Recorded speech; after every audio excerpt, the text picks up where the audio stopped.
Hey folks, we're starting YouTube memberships. If you want access to emojis, polls, behind-the-scenes videos, and other perks, check out and see if you want to become a member. Faster than a speeding bullet. I swear that never happens. More powerful than a locomotive. Able to leap tall buildings in a single bound.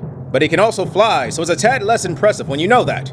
Look! Up in the sky! It's a bird! It's a plane! Well, I'm not looking up for any of those things. It's Supermonth! Hello, I'm the Nostalgia Critic guy. Remember, so you don't have to. Why is everything still black and white? I thought it would look more like the Snyder Cut. Look, Ferrado, I hired you to do the Critic cut of the Snyder Cut. I expect you to be professional! Maybe your office is so eye-bleedingly red, all you can see is black and white. Fix it! Much better. Why did you have me edit this again? Because I already reviewed Justice League, and because I edited that, somebody else has to edit the review of the Snyder Cut. Isn't that backwards? Now you're understanding the DCEU. Is my 10-hour edit ready? Yes. Wonderful. But I crammed it all into 25 minutes. But the 10 hours are still in there, right? Sure. Snyder Cut, baby!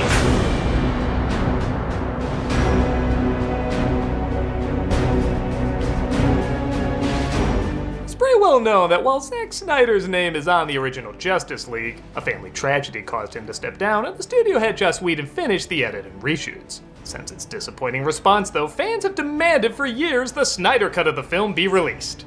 Like there was just a finished edit sitting around Warner Brothers they wouldn't let anyone watch. What kind of crazy people do you take them for? There's no way you could get a tax write-off with that.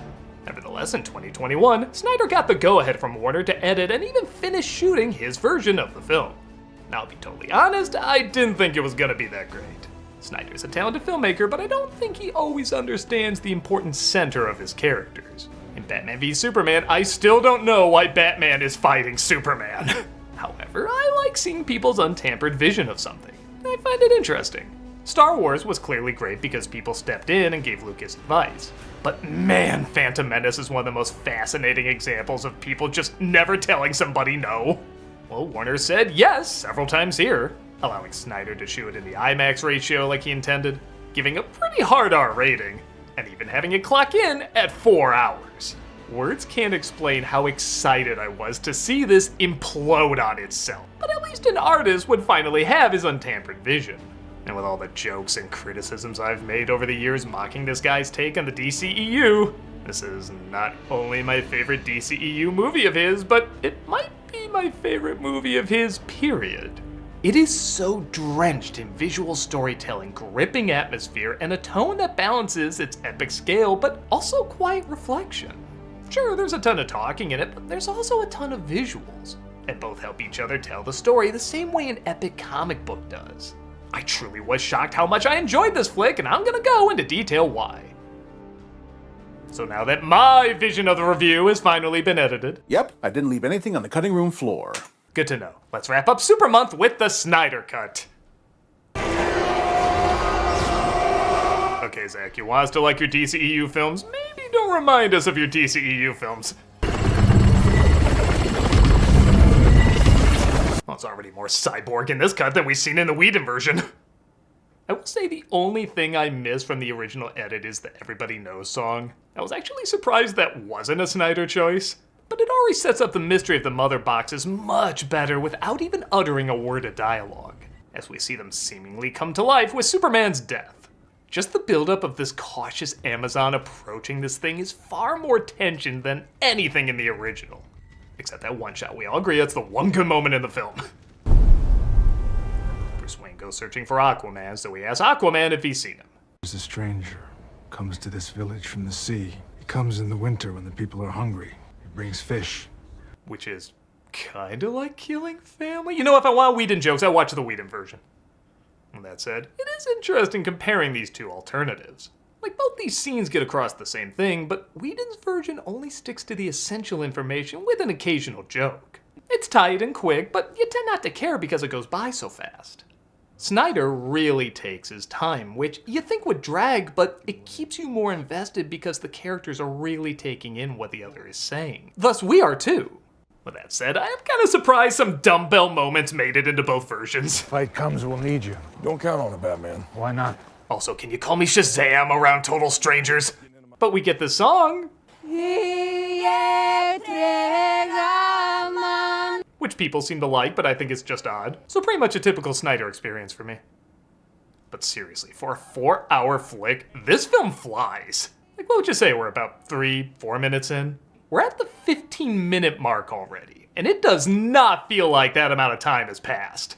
Even if they do repeat some of the same mistakes. Maybe a man who broods in a cave for a living isn't cut out to be a recruiter. I hope this god is in on our secret. Did you hear me scream that back there? The him being Batman part. We get the terrorist attack Wonder Woman foils, except, again, more engaging. We're a small group of reactionary terrorists who want to turn back the clock in Europe 1,000 Boring. years. The mindset Whedon had on the first edit.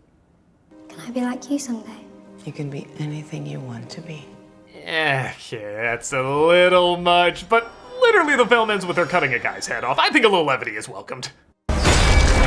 Steppenwolf arrives to steal the mother box from the Amazons. And okay, he's still not like an amazing villain, but he's like Loki. When you know Thanos is coming, he's decent enough and gets the job done. Snyder's slow-mo is utilized a lot better here too. In a lot of his films, it feels kind of random, but when he uses it here, I feel either how demanding the physical strengths of these heroes are, or what a character is processing. I never thought about these nameless Amazons fighting Steppenwolf, but when the Queen in slow-mo slides out of there and looks back at her temple crumbling with all them inside, you feel the same loss she's going through in that moment, but also feel the urgency that she can't slow down, she has to keep moving. Steppenwolf does get the box though and vanishes with it. You're all fired.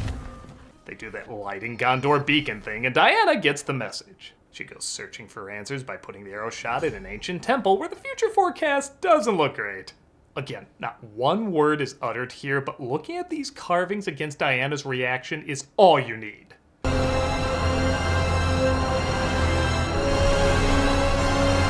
Bryan Singer is going to be the new guest director! Even the song choices affect the pacing greatly. If we went from Diana seeing Darkseid to Aquaman returning to the ocean in slow-mo, both those scenes together would feel too slow. But going from a suspenseful score to a laid-back song offsets these two scenes perfectly.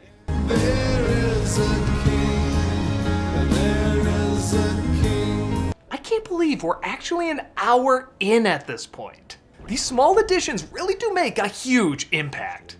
You're the rightful king of Atlantis. Aquaman is told danger is coming and he should take the throne, but he refuses. The time has come. Take up your mother's trident. I foresee a triumphant future and... you know what's enough.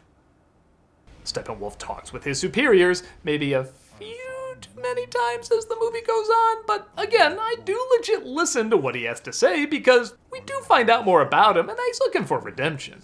You betrayed him, your own family. I saw my mistake. I said yes to these effects, but I know better now. We're given DCEU's power non-couple when Wonder Woman meets up with Batman. And once again, these two have crazy good chemistry. Hi there. A new toy? I wish you would be, yes. We're given the backstory of the mother boxes dating back years ago, and, well, I guess it's not a shock the guy who directed 300 can make this interesting. Though it does need more stone goats. As Darkseid waged war, he found a secret there. A power hidden in the infinity of space. The Infinity Stone Mother Boxes! Which is still a strange name. It sounds like a Hallmark gift. The defenders of Earth attacked and fought as one. Amazons alongside Atlanteans, alongside the Guardians from the sky. It was familiar but cool. They of course won, and the mother boxes were kept safe. Ish. Bruce and Diana decide they need to recruit others to help out in this battle, so they go to Barry Allen in yet another scene that didn't age well when you know more about the actor. Drew me loving to your eyes. Oh, that is disgusting. Your son may be captain of the football team, certified genius. We get more info on Cyborg's backstory, an amazing football player who's also a computer genius. There's just so many. But his father's always absent, and he seems to be having a nice conversation with his mother, so bye-bye. His father does what he can to bring him back to life, but as you'd imagine, they can't heal the true wounds. Like many, I was most impressed with Cyborg's character in this version, as it was very public him and Whedon didn't get along, so he was kept out of a fair chunk of the original film. Here, he's still kept in the shadows, but that's the point. We see him grow in his solitude, learning more about his abilities through one of the most original ways I've ever seen in a superhero movie. His mechanical side allows him to hack into virtually anything, even speak a machine language and, to some extent, understand what a machine is feeling just by what its purpose is. That could sound really ridiculous and too silly, and yeah, if they just explained all that verbally, it probably would be. But they create this abstract world inside his mind where digital information and his thoughts are literally one. It's one of the coolest and most inventive ways to go inside a superhero's mind, show what he's going through, and how he helps others in need through such a unique way. Because of this, his performance changes too. Now you're reading his facial expressions more because you know there's literally a whole other world existing inside his head. This approach turns Cyborg from the most boring character in the film to the most interesting character in the film. Barry Allen, Bruce Wayne. Meanwhile, Batman goes to visit Barry Allen. A lot of this is about the same as the original, minus the, what, Joss Whedon dialogue added? Like brunch. Like, what is brunch? Here I thought Carrie Fisher ghost wrote that scene. I'll be honest, the most emotional part of the movie has nothing to do with the main characters, because when you know why Zack walked away from the original production, that little sign there, it's pretty hard. Diana gets a message on her computer. To be fair, it's how a lot of fans ask Gal Gadot on a date. And of course, it turns out to be Cyborg. Why are you looking for me, Diana? You know who I am. I know more than you can possibly imagine. See, in any other movie that line would be so forgettable and generic, but because we're allowed to see what he sees and goes through, it's suddenly one of the more bad lines in the film. I don't need anyone. I told myself the same for a long time. I lost someone I loved once. He came back for a bit. I made everyone in the world give up their wish. It was a whole thing. Cyborg once again refuses, but at least they have Barry, who still has the dialogue that once again I'm shocked wasn't written by Whedon. As a bad signal, that's your... Oh, sorry. That's your signal. That means we have to go now. It's okay. Everyone else knows.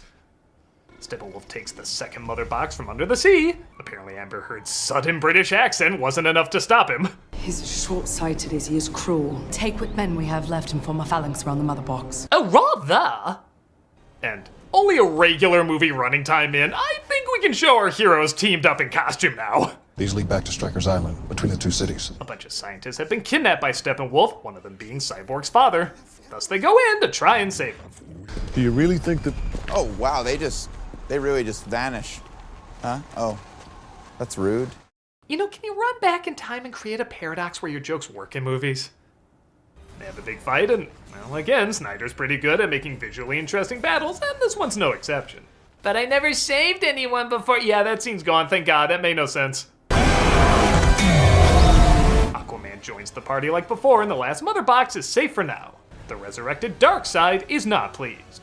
I will stride across their bones and bask in the glow of anti-life. He seems nice.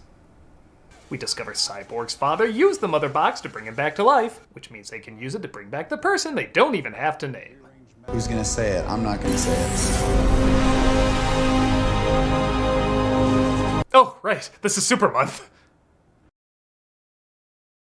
Hey folks, I'll be playing Final Fantasy VII every Friday on Twitch. I've never played a Final Fantasy game before, so I'm excited to see what they're like. Hope to see you there. They dig up Superman's body and we get one of the most bad lines building him up. You can't bring down the charging bull. Don't wave the red cape at it. You do when it's this red cape. This red cape charges back. Pretty cool. And they sneak into the lab to play God with a god. Oh, by the way, Lois is in this.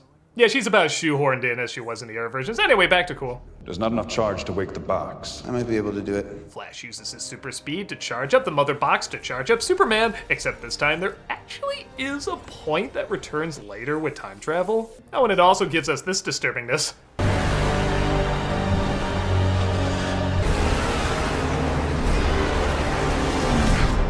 Wow, haunting imagery can be effective when you give and it makes sense. He's brought back to life, but his brains are all scrambled up, and he attacks our heroes. Again, a lot of this is like in the original, including, as mentioned, the one good scene from the original. However, Batman's scene is changed up because, well, he just couldn't get there as quickly as the others. Yeah, I don't know why that really makes me laugh. As if he's like, some of us just have a car. It's a cool car. But Lois appeals to his humanity and they fly away. Steppenwolf gets the last mother box despite Cyborg's father sacrificing himself to sabotage it. Yeah, the side character I forgot was even in the original. Actually pretty sad didn't make it. His father's dead because of us. I told you waking that box was a bad idea. It wasn't a bad idea. It just resulted in an outcome that was bad, from an idea that was bad. Superman and Lois return to his mother's home, and remember that line in the original when she says you smell good? And you were like, even for Justice League Joss Whedon, what was that about? You smell good. Did I not before? Well, here's what it was supposed to be. This is home. You spoke. Did I not before? This movie relies so much on visual storytelling, I didn't pick up that he didn't speak either. Everything was communicated just through his expressions and his actions. I also like the first time he speaks is when he's comfortable enough, when he's literally home. It makes sense. Of course, Whedon had to show off his amazing quippy writing and gerbil teeth effects, so he had to come up with another line there, and... You smell good. Those were words. She loved it here. So did I. There's more of Lois reconnecting Supes to his memories, which was definitely needed in the other version. And the rest of our heroes try to form a plan to how to stop Steppenwolf. I don't care how many demons he's fought and how many hells. He's never fought us. Not us united. Inspiring words, isn't that right, Superman? Oh, wait. Oh, yeah. What was this again? He said to me, Lois Lane is the key. I think it's something more. Something darker. So dark, you'll literally never see what it's supposed to be. It also looks like Cyborg fixed Bruce's plane he could literally never get off the ground. You fixed it. It wanted to fly. Flight is its nature. Yours too. Oh, that's another thing this movie has. Chemistry. I actually like hearing these people encourage each other. He'll be here, Alfred, I know it. What makes you so sure? Faith, Alfred. Faith. The other films did make it clear he was Space Jesus. The mother boxes fuse into one, and again, showing more of Superman's journey back to himself. His memories call to him as he picks a new pretty rockin' suit. I'm assuming you're Alfred. You said you'd come. Now let's hope you're not too late. Don't worry, in DC movies, even when it's too late, it's never too late. Except, our heroes go attack Steppenwolf, and the action's fine. It is nice seeing the original color scheme, which is to say, no color scheme. But it does look better than God sneezing Kool-Aid powder all over the earth, and they do all work together a lot more in this one, as opposed to just letting the other take turns to fight the threat. They legit function as a team. That's the whole reason we want to see them as a team in the first place. If one of them isn't there, this wouldn't succeed. With that said, they don't succeed. Not the first time, anyway. The timing to destroy the box between Flash and Cyborg fails. What to do? I'll just let him explain it. Just gotta go faster than the speed of light, far beyond the speed of light. You gotta break the rule, Barry, and you gotta do it now. And I know I'm gonna sound hypocritical, but this is the spinning the Earth backwards done right. It was not only shown this could kind of be done before, but it's also something that will be done in the future. Make it clear why it's not a good thing to keep doing in the future. And it's also done while dimensions are fusing and powers are merged, and there's like a million other weird things going on here that could also connect to how this is possible. It's actually so crazy with so much going on, it kind of acquits itself. I want a Justice League movie, but we're gonna get Zack Snyder's Justice League? I want it to be as freaking weird as Zack Snyder's Justice League can get. Steppenwolf is defeated as pointlessly, but also awesomely violent as possible. Displeasing the coming attraction of characters I'm so off we're never gonna see. We will use the old ways. We could have made her voice Ed Asner's final role! Nevertheless, the day is saved, the Justice League is formed, and all is right with the... What do you mean there's 28 minutes left? Alright, the epilogue. Yeah, I didn't care much for the epilogue. I guess there's nothing really bad in it per se, and again, it is an extended cut, it should go all out, but I mostly call it quits by this point.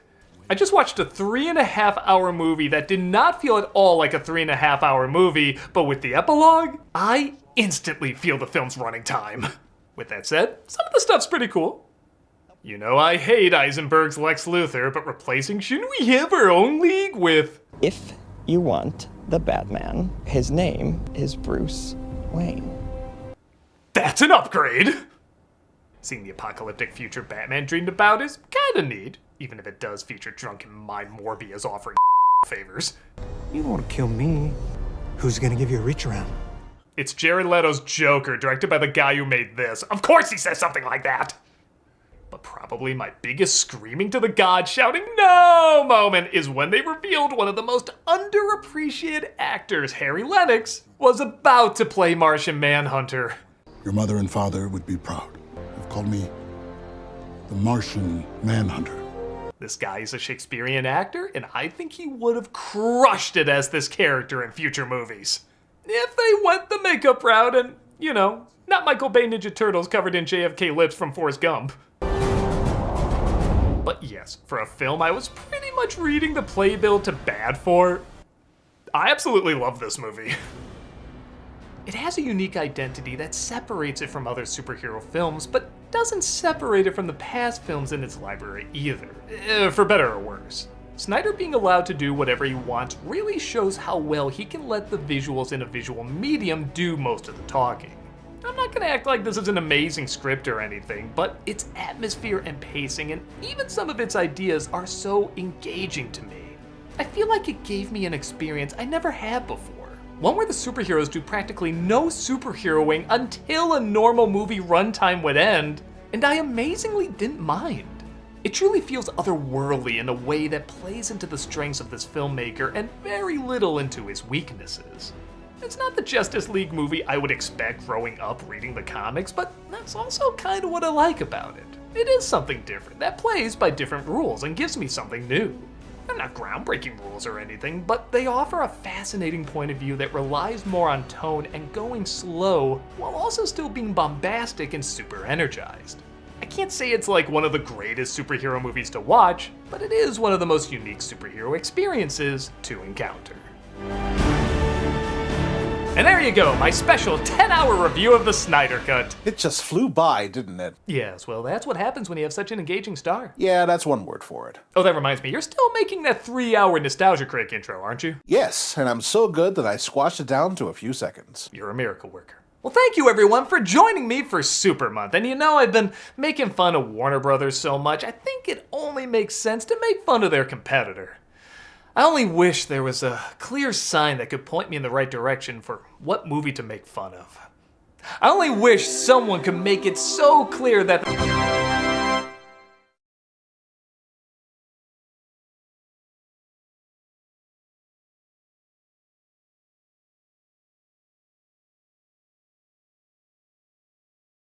Who's gonna give you a reach around?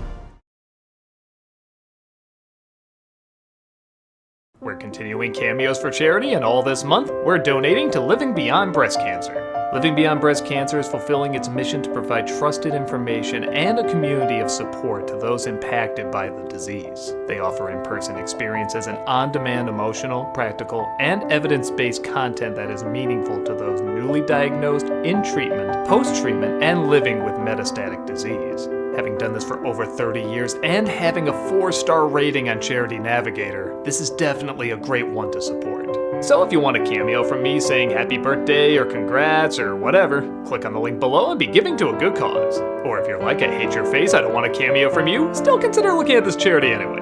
Whether you donate, volunteer, or just spread the word, you can do a lot in helping this wonderful organization out. So click on the link and give it a look. Thanks so much.